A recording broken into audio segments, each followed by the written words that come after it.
Hello, everyone. My name is Monica, and welcome to my podcast where we'll delve into the legal cases shaping our understanding of rights and freedoms. Today, I'm going to dive into Kennedy versus Bremerton School District, a significant case that navigates the intersection of religious expression and public school regulations. In 2015, Joseph Kennedy, a high school football coach at Bremerton High School in Washington State, gained attention for his post game ritual of kneeling and praying on the football field. Kennedy, a Christian, had been engaging in this practice often alone or with willing participants after games. However, the school district eventually asked him to stop, citing concerns about the violating the establishment clause. So, what is the establishment clause? The establishment clause is a critical component of the First Amendment to the United States Constitution. It states that Congress shall make no law respecting an establishment of religion. Essentially, this clause ensures that the government remains neutral and does not favor any particular religion or create an official state religion. It prevents the government from endorsing, promoting, or supporting any religious beliefs or practices. The Establishment Clause plays a crucial role in maintaining the separation of church and state. So I'm going to play a little recording where Aaron Earnhardt gives interactions between Kennedy and the school that led up to these legal actions. Substantive analysis.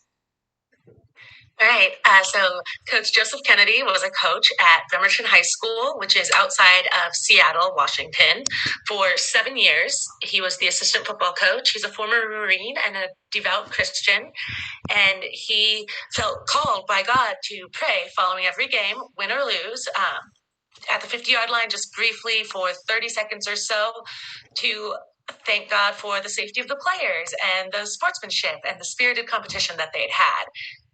And at first, he would pray alone, but over time, students and others, both from his team and the opposing teams, would voluntarily join him on the field. And eventually, the school district, learned about his prayer, saw the prayer, and decided that it wasn't okay, and told him to cease and desist praying following the game with the students.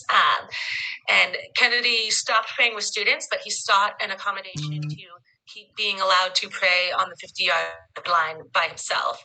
The school wouldn't let him pray on the 50-yard line, but said that they would let him pray somewhere hidden. Kennedy wasn't okay with that, so he decided to go back to the 50-yard line.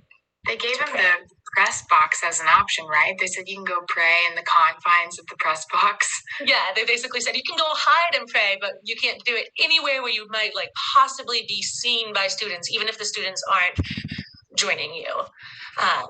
And there was a bunch of other kind of conduct. He'd originally given motivational speeches to the students that included some religious content. Some of this stuff had predated his time at the school, but in response to the school district's objection, he stopped all of that, stopped including religious content in his motivational speeches.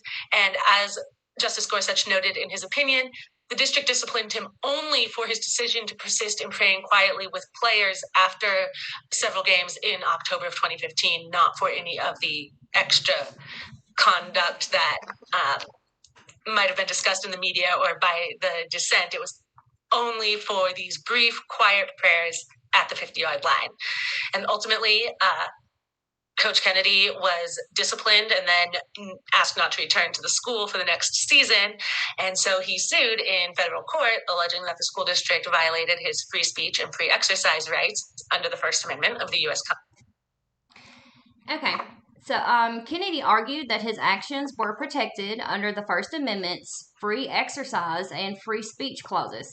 He claimed that exercising his right to religious expression and that the school's action infringed upon his constitutional rights.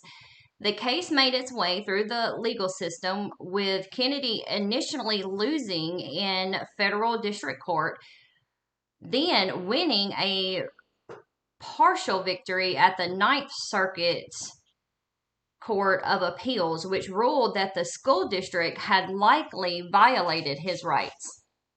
So, despite the Ninth Circuit ruling in Kennedy's favor, the Supreme Court declined to hear the case in 2019, leaving the Ninth Circuit's decision intact.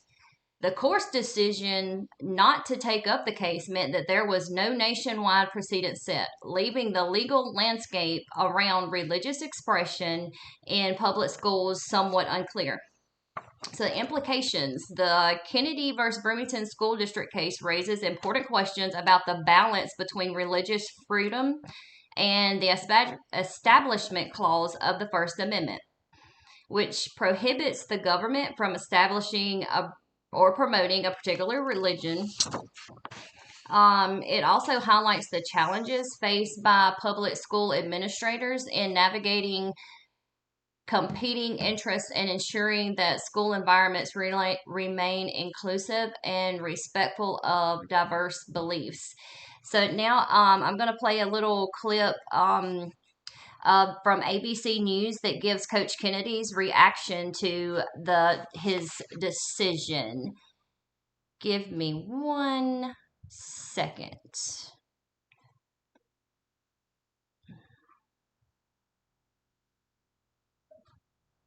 Okay. He's still processing the decision, as his lawyer told me, but we talked a little bit about what this would mean at the end of the day when I was out there a few months ago, Diane, and he said this, this is a guy who says he didn't want the spotlight. He just wanted, to be able to exercise his faith. He loves what he does. And in fact, he's a cherished member of that community. But the fact that this has become such a national flashpoint, people taking sides over his story has really created a divisive atmosphere. He hopes that subsides now and that people will simply be able to get back to playing the game and exercising their faith, Diane. All right, Devin Dwyer, thanks. Okay, so while Kennedy versus Bremerton School District didn't result in a definite Supreme Court ruling, it serves as a reminder of the complexities surrounding religious expression in public schools.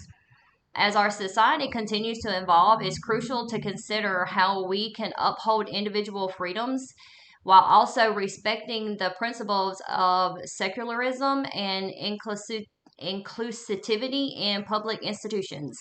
Thank you for listening.